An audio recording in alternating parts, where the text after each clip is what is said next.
የሀገር መልካም ገጽታ የህዝቦቿ አንድነት አብሮነትና ወንድማማችነት አሰባሳቢ የወል ትርክቶችን ግንባታ ስራዎችን በስፋት መስራት ያስፈልጋልና እነኚህን ስራዎች በከተማችን በሰራነው ስራ በርካታ ውጤቶችን አግኝተንበታል።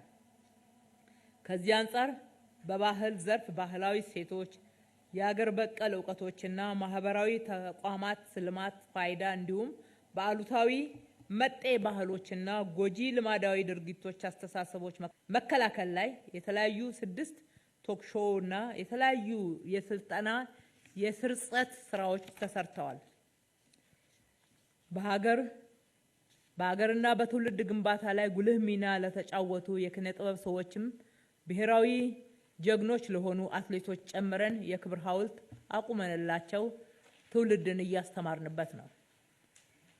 ኪነ ጥበብ በቲያትር በሲኒማ ለማሳደግ የሚያስችሉ እጅግ ዘመናዊ ኮምፕሌክሶችን በመገንባት እነሱንም በዘመናዊ መሳሪያዎች አሟልተን ለአገልግሎት ክፍት አድርገናል።